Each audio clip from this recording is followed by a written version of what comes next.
नमस्कार साथियों, स्वागत और अभिनंदन आप सभी का। साथियों, आज इस पेपर के बारे में हम चर्चा करेंगे, वो है आपके सेकंड ग्रेड 2016 की वैकेंसी थी और एग्जाम हुआ था आपके 26 अप्रैल 2017। देखते हैं इस पेपर के अंदर राजस्थान जीके के कौन कौन से क्वेश्चन आए, करंट किस प्रकार से पूछा गया, अन्यथा आपके जियोग्राफी, इतिहास और कल्चर से किस प्रकार के क्वेश्चन आए। देखिए पहला क्वेश्चन आपके सामने, एक एक क्वेश्चन को बड़े ध्यान से देखिएगा। पहला क्वेश्चन आपके सामने पूछा जा रहा है, केंद्रीय भूजल बोर्ड की रिपोर्ट, केंद्रीय भूजल बोर्ड की रिपोर्ट 2011 के अनुसार राजस्थान में सुरक्षित जल भंडार वाले विकास खंडों की संख्या कितनी है। अब ये जो केंद्रीय भूजल बोर्ड की रिपोर्ट 2011 थी, इसके अनुसार जो विकास खंडों की संख्या है वो है आपके 25, लेकिन किसी कारणवश ये क्वेश्चन डिलीट कर दिया गया था। बाकी है कितने, ये 25, इसमें कोई दो राय नहीं। ठीक है, चलिए क्वेश्चन नंबर 2 देखिए। पूछा जा रहा है आपको, लसाड़िया का पठार राजस्थान के किस जिले में स्थित है। बहुत अच्छा क्वेश्चन बनता है ये। लसाड़िया का पठार राज्य का सबसे उबड़ खाबड़ पठार, राज्य का सबसे उबड़ खाबड़ पठार कहां पर है ये, तो उदयपुर में। और सबसे शानदार क्वेश्चन ये है कि लसाड़िया का पठार किस झील के पूर्वी भाग में है। याद रखिएगा, जैसमंद झील के पूर्वी भाग में। सबसे शानदार क्वेश्चन बनता है, लसाड़िया पठार जैसमंद झील के किस दिशा में है, तो याद रखिए जैसमंद झील के पूर्वी भाग में। कौन सा पठार है, लसाड़िया का पठार। Option number 2 is a correct answer. Question number 3 देखिए क्या पूछा जा रहा है। क्वेश्चन नंबर 3 है आपके सामने, पूछा जा रहा है, निम्न में से कौन सी लवणीय झील नहीं है। कौन सी लवणीय झील, यानी सिंपल सी बात है, ये पूछ रहा है कि ऐसी कौन सी झील है जो खारे पानी की नहीं है। देखिए, डीडवाना है आपके नागौर में और यह आपके खारे पानी की झील है। पंचभद्रा है आपके बाड़मेर में, ये भी खारे पानी की झील है। कावोद है आपके जैसलमेर में और ये भी खारे पानी की झील है। जो नहीं है वो याद रखिएगा, option number 2 is correct answer, Kolayat. और कोलायत कहां पर है, याद रखिएगा बीकानेर में।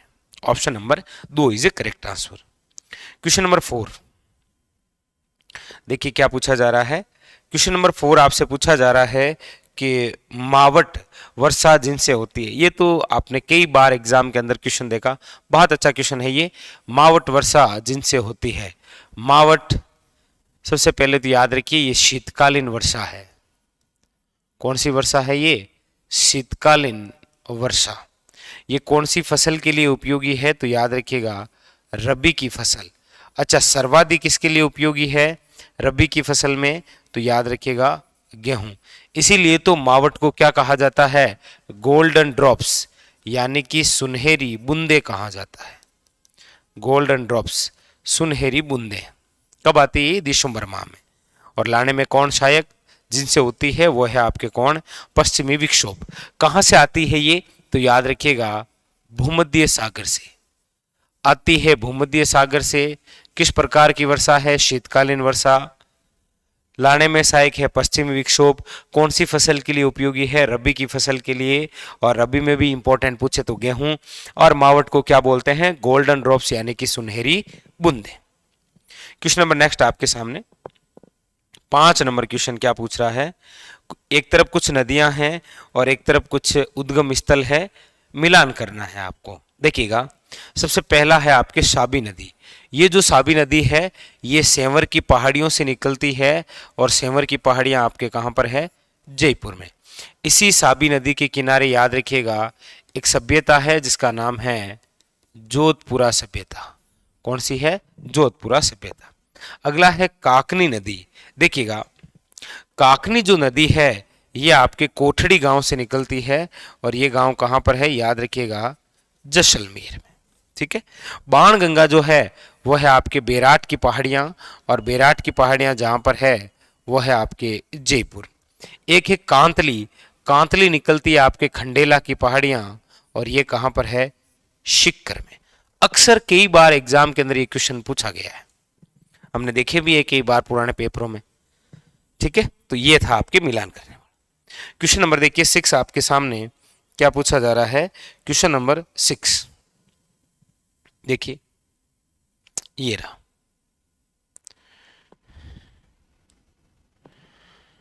क्वेश्चन नंबर 6 क्या पूछ रहा है, देखिए राजस्थान में उष्ण मरुस्थलीय जलवायु के लिए कोपे ने किस कूट का प्रयोग किया है। उष्ण मरुस्थलीय जलवायु,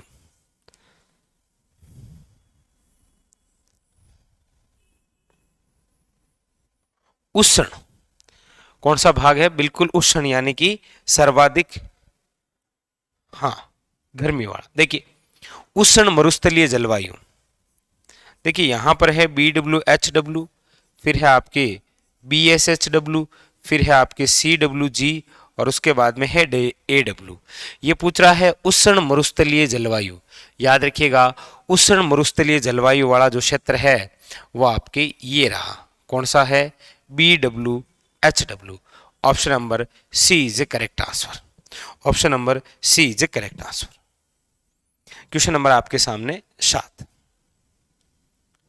देखिए, क्वेश्चन नंबर 7 क्या पूछ रहा है, विंध्यन कंगार भूमि, विंध्यन कंगार भूमि मतलब कौन सा क्षेत्र है, ये हमारा राजस्थान, और ये जो क्षेत्र है ये है आपके कौन सा, विंध्यन कंगार मतलब कोटा, बूंदी, बारां और झालावाड़। जिन नदियों के मध्य स्थित है वह कौन सी नदियों के मध्य है, देखिए बाणगंगा और बनास, यहां बाणगंगा है और यहां बनास, कोई मतलब नहीं।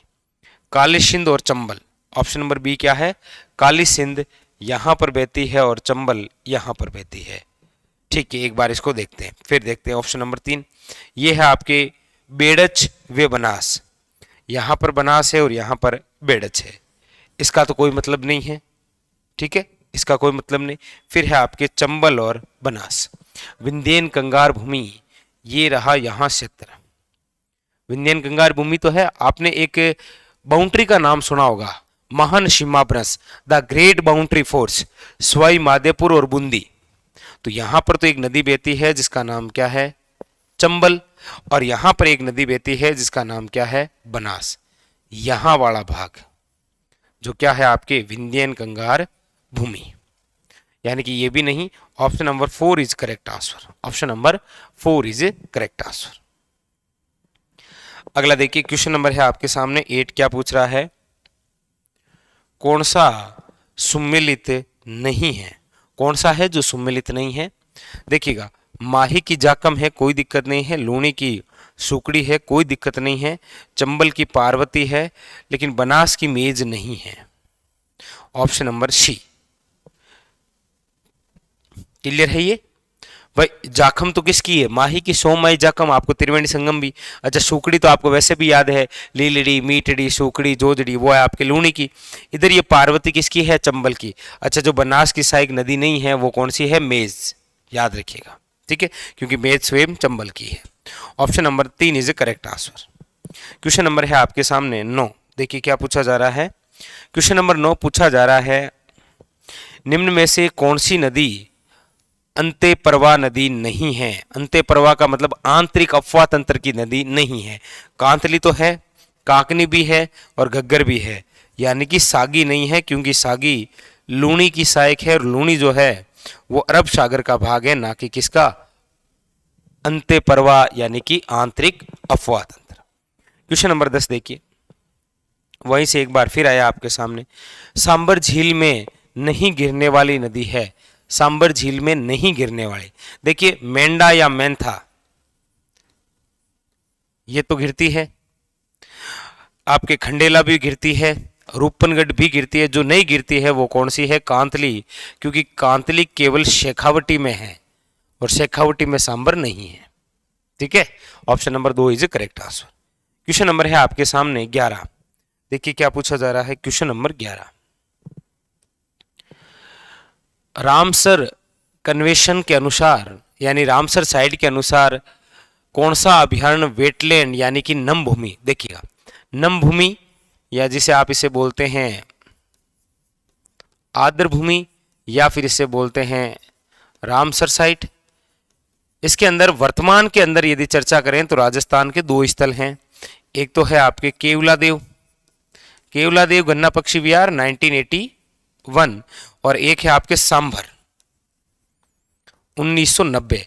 लेकिन आपको बता दूं तीसरा स्थान भी प्रस्तावित हो चुका है, घोषित तो नहीं हुआ है लेकिन प्रस्तावित है, वो है आपके मेनार गांव। और मेनार गांव कौन सा है? उदयपुर वाला। ये प्रस्तावित तो हो चुका है भाई, किसके लिए? रामसर साइट यानी कि आर्द्र भूमि के लिए। यहां पर option number 2 is correct answer.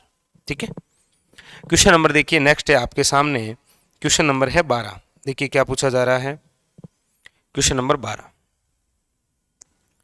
Question number 12, Rajasthan के निम्न बेसिनों में से कहां अधिकतम बीहड़ भूमि चंबल नदी के अवनालिका अपवर्दन से कंदरा युक्त भूमि क्या कहलाती है? बीहड़।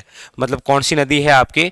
Option number A is correct answer, Chambal, याद रखिएगा। ठीक है, क्वेश्चन नंबर है आपके सामने 13 और बहुत ही शानदार, ये समझ लीजिए ये एक बार नहीं थ्योरेटिकल क्वेश्चन है, हजारों बार ऐसा क्वेश्चन मिलता है कि निम्न में से कौन सा राजस्थान में मरुस्थलीकरण का कारण नहीं है? मरुस्थलीकरण का कारण नहीं है। अतिचारण, ये तो मरुस्थलीकरण का कारण है भाई, क्योंकि अतिचारण होगा तो मरुस्थलीकरण का विस्तार ही होगा। अच्छा, वनोन्मूलन ये भी है, जनसंख्या दबाव भी है। जो नहीं है वो है आपके सौर ऊर्जा उत्पादन। ठीक है, option number 4 is a correct answer, याद रखिएगा कि राजस्थान में मरुस्थलीकरण का कारण जो नहीं है वो कौन सा है? सौर ऊर्जा उत्पादन। ठीक है, क्वेश्चन नंबर है आपके सामने 14। देखिए ऐसे इजी क्वेश्चन भी आते हैं भाई, ऐसी बात नहीं है। ठीक है ना। देखिए राजस्थान की पाकिस्तान के साथ जो अंतर्राष्ट्रीय सीमा है उसकी लंबाई कितनी है? अब सिंपल सा क्वेश्चन है, 1070 किलोमीटर। ठीक है, क्योंकि राजस्थान की जो कुल स्थलीय सीमा है वो है 5920 और इसको दो भागों में है, एक तो अंतर्राष्ट्रीय 1070 और अंतर्राज्यीय है 4850। टोटल राजस्थान की जो स्थलीय सीमा है वो है आपके 5920। क्वेश्चन नंबर आपके सामने 15 ये रहा, क्या पूछ रहा है? देखिए क्वेश्चन नंबर 15 आपसे पूछा जा रहा है, निम्न में से राजस्थान के किस जिले की सीमा मध्य प्रदेश से संयुक्त है? मध्य प्रदेश के साथ में भरतपुर, डूंगरपुर, सिरोही या झालावाड़। अब एमपी के साथ में राजस्थान के जिलों की बात करें तो देखिए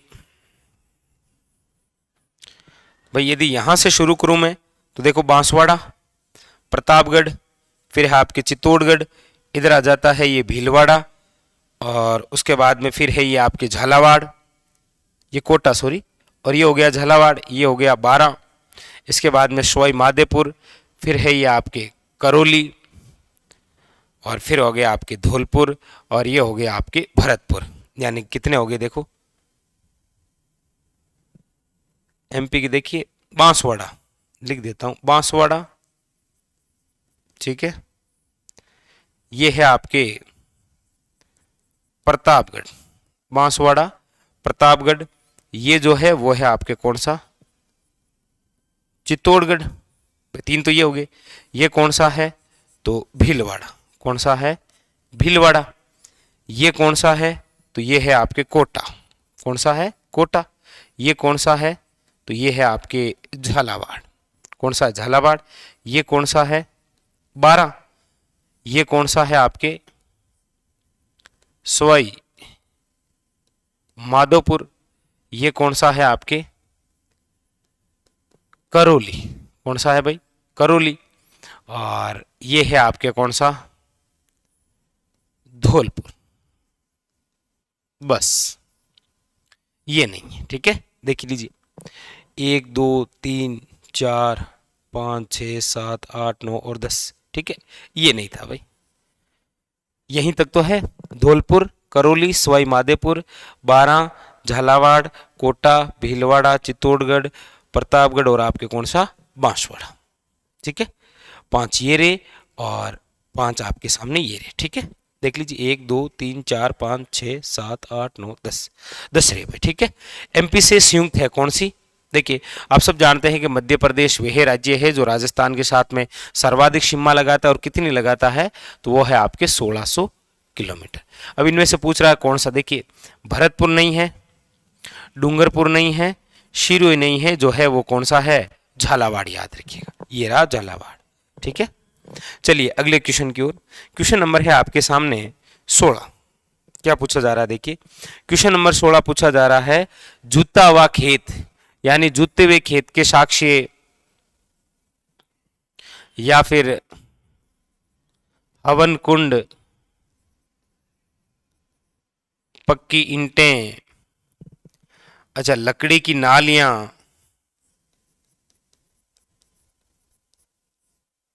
ये इस प्रकार के जो जूते के अवशेष, इसके अलावा भूकंप के साक्ष्य, ये सारे के सारे आपके जहां से मिलते हैं वो है कालीबंगा, हनुमानगढ़, घग्गर नदी के किनारे, ऑप्शन नंबर 2।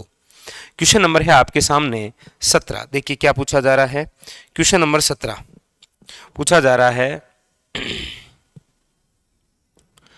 निम्नलिखित में से कौन सी वस्तु आहड़, आहड़ आप सब जानते हैं उदयपुर आयड़ नदी के किनारे है, सभ्यता के स्थलों से संबंधित नहीं है, जो संबंधित नहीं है वो कौन सा है, देखिए अब चावल, कृष्णा लोहित मर्दभांड, तांबे की वस्तुएं और चित्रित धूसर मर्दभांड।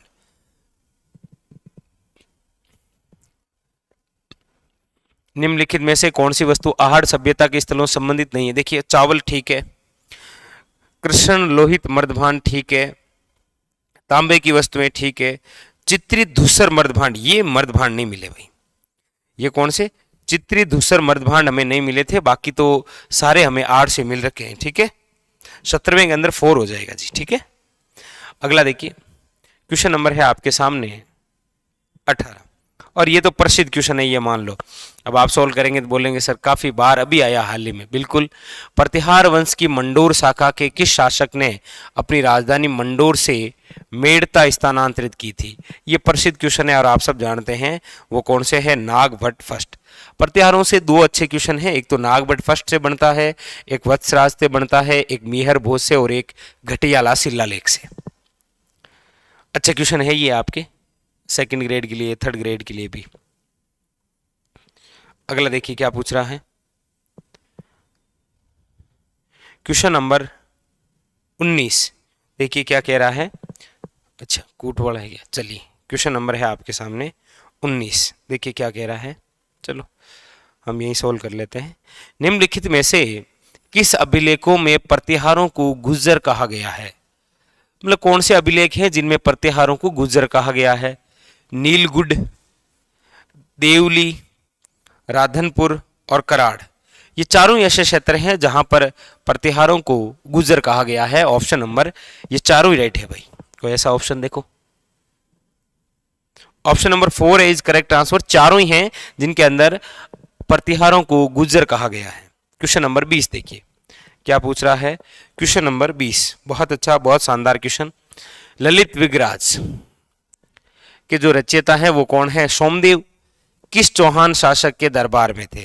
अब सिंपल सी बात है, विग्राज चतुर्थ, एक तो ये था और एक था आपके नरपति नाले, और नरपति नाले की जो रचना है उसका नाम क्या है, याद रखिएगा बिसल देव रासो, बिसल देव रासो, ये भी इंपॉर्टेंट है। क्वेश्चन नंबर आपके सामने 21। देखिए क्या पूछा जा रहा है, क्वेश्चन नंबर 21 पूछा जा रहा है, 1300 ईस्वी में रणथंबोर पर आक्रमण के दौरान अलाउद्दीन खिलजी का कौन सा सेना नायक मारा गया था। बहुत अच्छा क्वेश्चन है ये, आप सब जानते होंगे। देखिए हमीर वर्सेस एके अलाउद्दीन खिलजी के मध्य पहला जो संघर्ष होता है ना हिंदुवाट दर्रे का, देखिए हमीर के 2 सेनापति होते हैं, एक तो होता है भीम सिंह और एक होता है धर्म सिंह। ठीक है, इधर एके के भी 2 है, एक तो है उलुग खां और एक है नुसरत खां। हिंदुवाड़ दर्रे के अंदर जो मारा गया था वो कौन था, याद रखिएगा वो था भीम सिंह। हिंदुवाड़ दर्रे में हमीर के जिस सेनापति की मृत्यु हुई थी वो कौन था, याद रखिएगा भीम सिंह। अच्छा उसके बाद में अलाउद्दीन खिलजी की सेनापति यानी कि उलुग खां और नुसरत खां ने जब रणथंबोर पर घेरा डाला, उस समय जिसकी मृत्यु हुई वो कौन है, नुसरत खां, याद रखिएगा। हमीर के भीमसिंह की मृत्यु हुई थी किसमें? हिंदुवाड़ दर्रे में। और उसके बाद में जब रणथंभौर का घेरा डाला गया उसमें किसकी मृत्यु हुई थी? नुसरत खां की।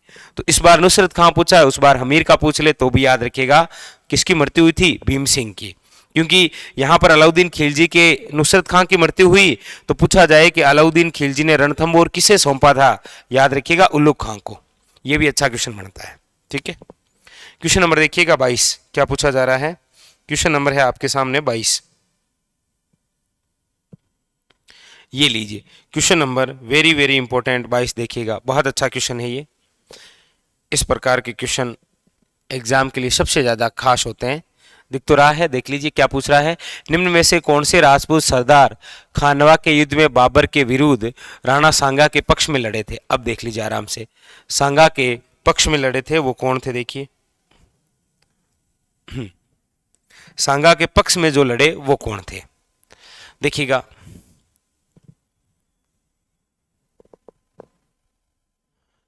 निम्न में से कौन से राजपूत सरदार खानवा के युद्ध में बाबर के विरुद्ध राणा सांगा के पक्ष में लड़े थे? ठीक है, देखो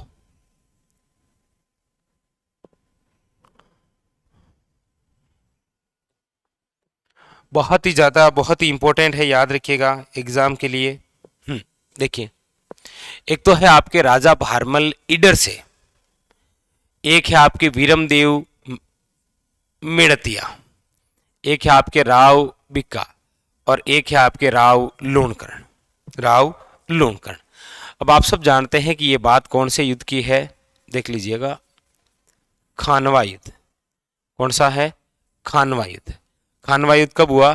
तो 17 मार्च 1527 को। ठीक है, ये हुआ था। अब देखिए, राव लूणकर्ण तो था भी नहीं, राव बिक्का, इन दो को तो छोड़ दीजिए। पीछे बचा एक ऑप्शन है राजा भारमल जो ईडर से और वीरमदेव मेड़तिया। याद रखिए option number A is a correct answer. Option number A is a correct answer. ठीक है, चलिए क्वेश्चन नंबर आपके 22 और 22 का आंसर हो गया 1। ठीक है ना, चलिए क्वेश्चन नंबर आपके सामने है 23। महाराणा प्रताप ने अपनी राजधानी चावंड को अपनी राजधानी बनाया जो मेवाड़ की राजधानी रहा। ये बहुत अच्छा क्वेश्चन है, वेरी वेरी इंपॉर्टेंट क्वेश्चन है ये। हर बार पूछा जाता है कब बनाया, इस बार पूछा गया है कब तक रही वो। महाराणा प्रताप ने चावंड को राजधानी बनाया था 1585 में। याद रखिएगा 1585 में जो राजधानी रही थी कब तक? याद रखिएगा 1615 तक। Very very important. 1597 तक नहीं, 1605 नहीं, 1615। Option number 4 is correct answer. हर बार पूछा जाता है राजधानी कब बनी, इसमें पूछा गया कब तक रही। ये अच्छा लेवल है, 1615 याद रखिएगा। ठीक है, क्वेश्चन नंबर है आपके सामने 24। क्या पूछा जा रहा है? देखिए क्वेश्चन नंबर आपके सामने 24।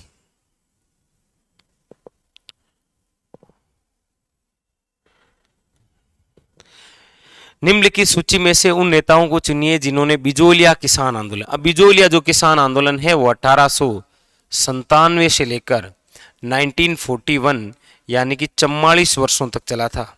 कितने वर्षों तक चला? 44 वर्षों तक। इसमें भाग लेने वाले कौन? साधु सीताराम दास। बिल्कुल, इनकी साधु सीताराम दास को ही कहा जाता है बिजोलिया किसान आंदोलन का जनक। लेकिन पूछा जाए राजस्थान में किसान आंदोलन का जनक तो विजय सिंह पथिक। विजय सिंह पथिक भी बिजोलिया में थे, माणिकलाल वर्मा भी बिजोलिया में थे और नारायण जी पटेल भी थे। मतलब ये चारों ही थे भाई बिजोलिया में। तो कौन थे ये? चारों थे। ऑप्शन नंबर हो जाएगा इसका 4 इज करेक्ट आंसर। ये लीजिएगा क्वेश्चन नंबर आपके सामने है 25। क्या पूछा जा रहा है? डूंगरपुर राज्य प्रजामंडल। डूंगरपुर का प्रजामंडल का जो गठन है वो 1944 के अंदर करने वाले कौन है? याद रखिएगा भोगीलाल पांड्या। कौन है भाई? भोगीलाल पांड्या। क्वेश्चन नंबर आपके सामने ये लीजिए 26। बहुत ही शानदार, बहुत ही प्यारा क्वेश्चन। बताइएगा ऑप्शन। निम्न में से प्यारेलाल हत्याकांड से संबंधित नहीं थे। प्यारेलाल हत्याकांड से संबंधित नहीं थे। देखिए रामकरण बिल्कुल थे, मोहनलाल झालोरी जी नहीं, ये नहीं। बाकी केसरी सिंह बारड थे और सोमदत्त लहरी। प्यारेलाल जो हत्याकांड हुआ उससे संबंधित नहीं है, याद रखिए ऑप्शन नंबर 2।